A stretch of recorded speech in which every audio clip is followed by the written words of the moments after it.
What if death isn't the end? What if it's only the beginning of another story? Every culture, every generation, every corner of the earth tells the same tale. That something lingers after the final breath. A flicker in the dark, a chill on the skin, a whisper calling your name when no one is there. Long before cameras, before science, the first humans carved their fears into clay. They believed the dead could rise again, not as monsters, but as echoes of who they once were. Souls wandering between worlds, searching for what they lost. And somehow, even now, in our electric age of satellites and science, those echoes still find us. A door that opens by itself, a photograph that shouldn't exist, a voice, faint but unmistakable, whispering from the static. We've seen them in castles and corridors, in battlefields and bedrooms, on cameras and in dreams. We call them ghosts. But what are they, really? Are they spirits trapped between life and death? Residual energy burned into the stones? Visions from parallel worlds brushing against ours? Or are they something far more intimate? A reflection of our own fear of being forgotten? For thousands of years we've been haunted, not just by the dead, but the idea that the dead might still be here, watching, listening, waiting. And today we'll follow their story, from the first ghosts of Mesopotamia to the haunted castles of Wales, to the strange world of modern science and quantum mystery. Because before we can ask if ghosts are real, we have to ask something much harder. What if we are the ghosts?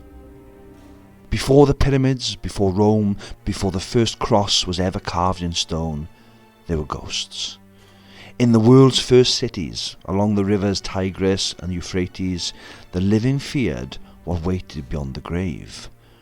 On clay tablets written in the world's first language, they spoke of the Etimu, the shadow soul, the restless dead who wander the dust, if forgotten by the living. To the people of Mesopotamia, death was not silence, it was bureaucracy. The dead needed offerings, attention, memory. If the living failed their duty, the dead would come knocking.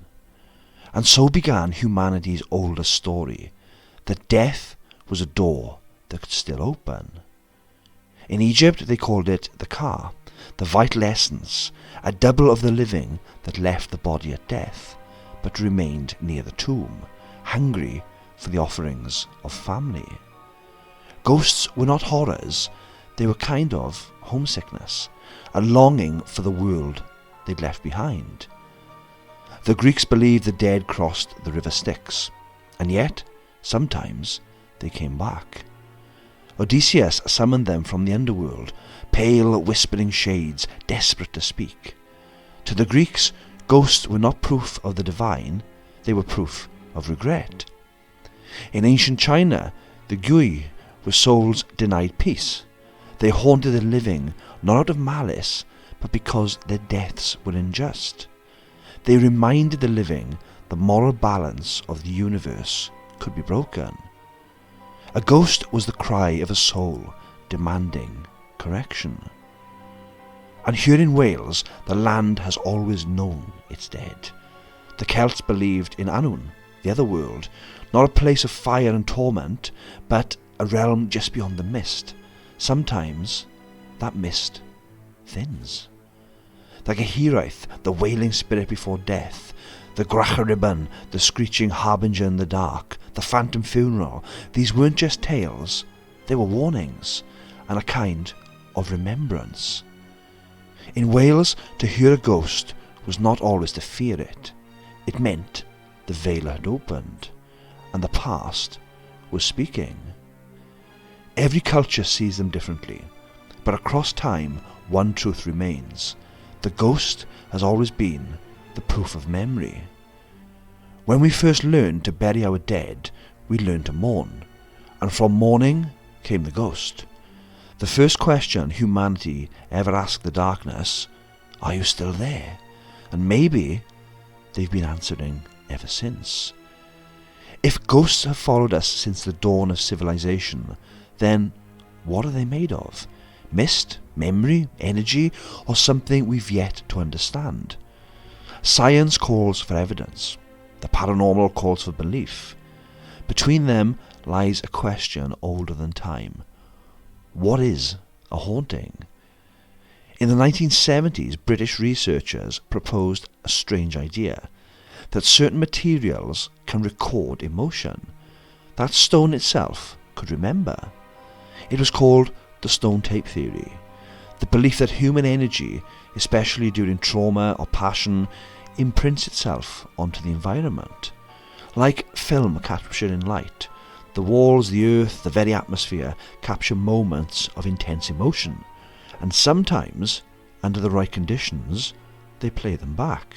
A woman seen pacing the same hallway for centuries, a scream heard at the stroke of midnight, again and again, not a conscious ghost, but a replay of history, time trapped inside matter.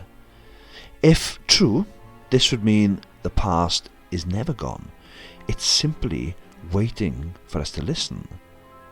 The oldest and simplest explanation is still the most human, that ghosts are souls, that consciousness survives death, lingering near the places, the people, the unfinished stories that gave it meaning. For the believer, the haunted house is not a curse, it's a cry, a plea for recognition. So many reports tell of love that won't let go, mothers searching for lost children, lovers bound by tragedy, spirits who return not to harm, but because they simply don't know they've died. If our essence is energy, perhaps death doesn't extinguish the flame. Perhaps it just removes the body that contained it. Parapsychologists suggest that the human body, at its core, is a symphony of electrical impulses. Every thought, every heartbeat, every emotion is a pulse of energy. When we die, that energy disperses. But does it vanish, or does it linger? Some believe the electromagnetic field around us can hold emotional residue. Hauntings in this sense are like emotional fossils, stored energy echoing back.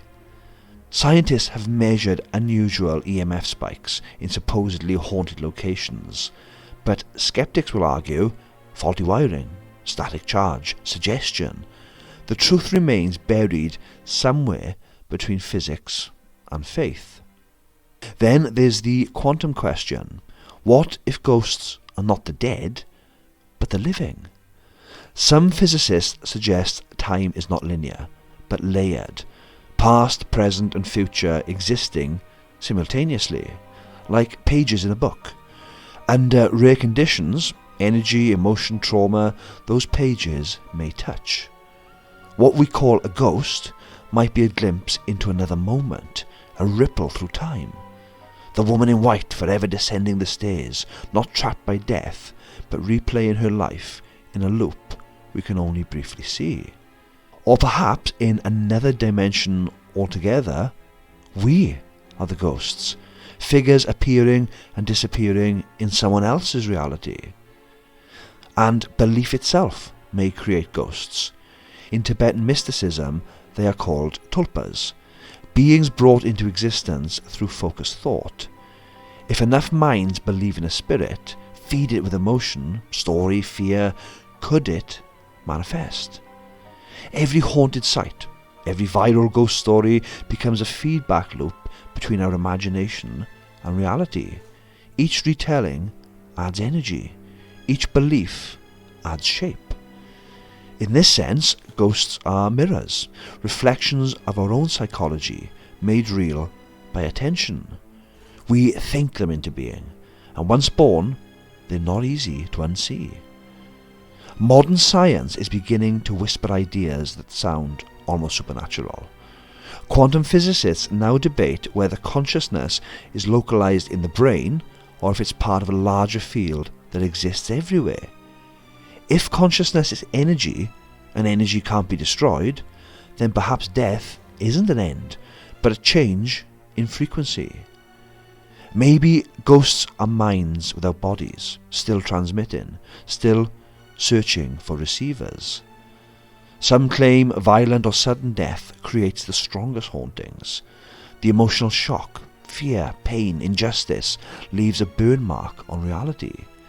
It's as though the universe itself cannot bear to let such moments go quietly.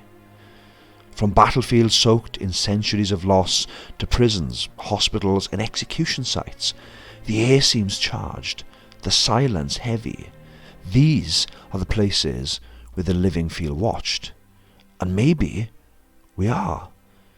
Psychologists point out that our brains are pattern-seeking machines. In darkness and uncertainty, we invent shapes, sounds, meanings.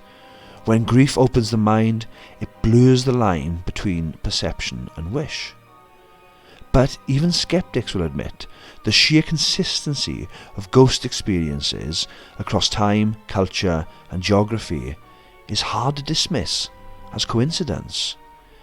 If thousands see the same apparitions, hear the same voices, feel the same chill, are they all deluded? Or are they tuning into something deeper that science can't yet measure? Every theory, from science to spirit, tries to explain the same thing. Why the dead won't leave us, and why we can't let them go. Whether ghosts are energy, memory, mind or illusion, they all tell us one thing, that human connection doesn't end with death. Maybe we are not haunted by the past, but by our own refusal to forget. But if these are theories, what evidence do we have? For centuries the evidence has been before us, captured on film, heard in recordings, witnessed by thousands, and yet always just out of reach. Are these echoes of the dead, or echoes of our desire to believe? Few places on earth have seen more death than the Tower of London. Centuries of betrayal, execution and blood, and with it, centuries of ghosts. Visitors report the pale form of Anne Boleyn, still carrying her severed head to the chapel where she was buried. Guards speak of the princes in the tower, two small shadows seen hand in hand, fading into the stone. Again, skeptics will admit the sheer volume of reports spanning hundreds of years suggests something is happening there, something history refuses to release. But in the 1860s, Borley Rectory became infamous after decades of unexplained events. Footsteps in empty rooms, messages scrawled on walls, the apparition of a nun gliding silently through the garden. Researchers, priests and skeptics investigated for decades. None could explain it. When the rectory burned down in 1939, witnesses swore they saw the figure of a woman in the flames, her face calm, her eyes watching. Was it mass hysteria, fraud, or the most convincing case of a haunting ever recorded? Even now, no one agrees. And here in Wales, our ghosts are older than memory.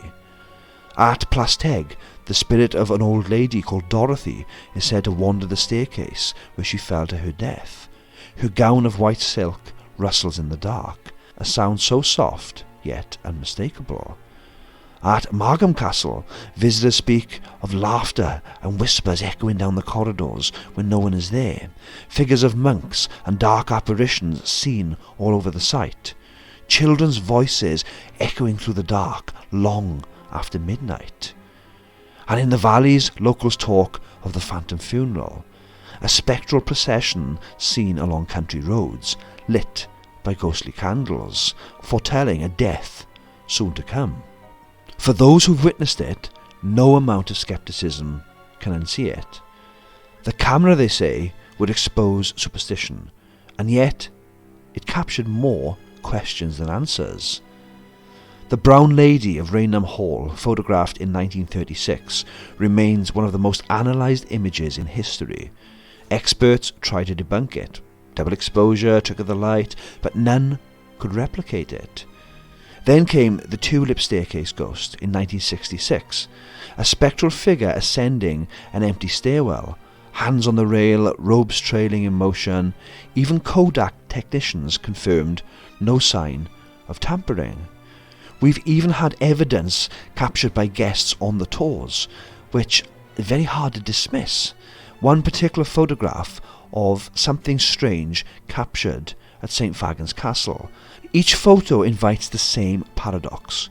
The more we look, the less we know. In the age of technology, the ghosts found new ways to speak. Through EVP, investigators will capture voices when none should exist. Help me, I'm here, I can't leave. These recordings have been studied, dissected, replayed. Some call them radio interference. Others will swear the voices are intelligent, responding, aware and alive. And once you hear one, truly hear it, it changes the way you see the silence. But in an age of satellites and smartphones, you'd think ghosts would vanish under scrutiny. But instead, sightings have increased. Hotels, hospitals, homes, castles, millions of reports worldwide. Cameras capturing figures that vanish between frames, objects moving, cold spots, electromagnetic surges, instruments responding to invisible presences. The skeptics will always point to psychology, pareidolia, hoaxes. The believers will point to the data, the sheer pattern of phenomena repeating again and again. Are we being fooled by our senses? Or are we finally learning to record the impossible? Every piece of evidence, however, can be explained away by someone, and yet the experiences remain. A photograph dismissed as illusion still will chill the viewer. A voice debunked as static still sounds heartbreakingly human. The truth about ghosts may not lie in what we prove, but in what we feel. The haunting persists because belief itself is the bridge between worlds. For every person who believes in ghosts, there's another one who never will. It's always been that way. The believer sees patterns in the dark. The skeptic sees coincidence. One feels the presence, the other feels the draft. Both are looking for truth. They're just using different maps. Belief, though, is not weakness. It's memory, emotion, it's love. It's the human refusal to accept that everything we are can vanish without trace. Skeptics will say ghosts are tricks of the mind, sleep paralysis, infrasound, wishful thinking. And yes, sometimes they are. But sometimes the moments feel too real, too precise, too personal to dismiss as illusion. When you felt that cold air brush past you, heard your name whispered when you're alone, no debate, no science, no ridicule can unmake the feeling. And again, in the digital age, belief now faces a new enemy, doubt born from technology. If someone captured a real ghost today, perfect photograph, a flawless video, would anyone believe it? We live in a world where AI can conjure up faces that never lived, voices that never spoke, entire worlds that never existed. So even if the proof appeared before us, most would shrug and say, AI. Ironically, the more advanced our tools become, the harder it is to prove what's real. We've never had more evidence, and we've never trusted it less. And there's another reason the truth stays silent. Fear.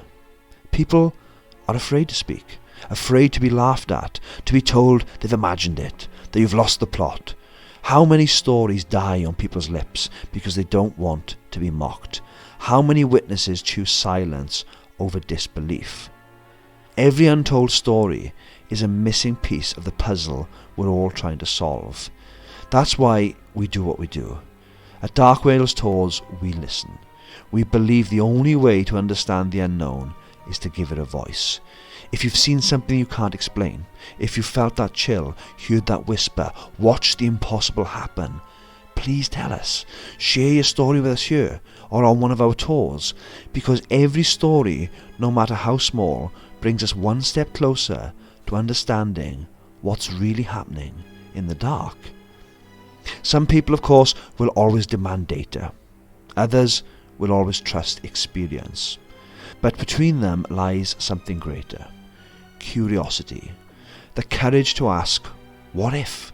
The humanity to admit, we don't know. Whether you call it science or spirit, faith or fear, the haunting continues. Because ghosts don't just live in old houses, they live in us, in our memories, our grief, our wonder. And until we dare to share what we've seen, the world will keep pretending the dark is empty. But we know better. We've walked those halls, we've heard the whispers, and we'll keep listening until the ghosts finally speak. The further we search for ghosts in the world around us, the more we realise the trail always leads back home, to the human heart. Every person we've ever loved, every place that's shaped us, lives on inside us as memory. And memory has weight. It clings to rooms, to objects, to the sounds of footsteps that no longer walk there. Perhaps the ghosts we sense are not intruders at all, but the residue of our own remembering, the mind replaying what it cannot bear to lose. Wales is a land built on memory. Every stone has seen blood and laughter. Every valley has kept its secrets. Our ghosts are not confined to the past. They are the stories that built us. Miners who never came home. Children who played beneath castle walls. Voices that remind us who we were. To walk through this land is to walk through time itself. And sometimes time looks back. Science tells us energy never disappears. It changes. Faith tells us souls never die. They transform. Between those two truths lies the mystery. Maybe ghosts are the language of that in-between, a way for the universe to say that nothing is truly lost, that every life leaves a mark, and every heartbeat echoes somewhere, somehow. When you join us on our tours, when you share your story, you become part of that echo, another light moving through the dark. Each tale, each photograph, each whispered memory helps us understand that the veil between past and present is thinner than we ever believed.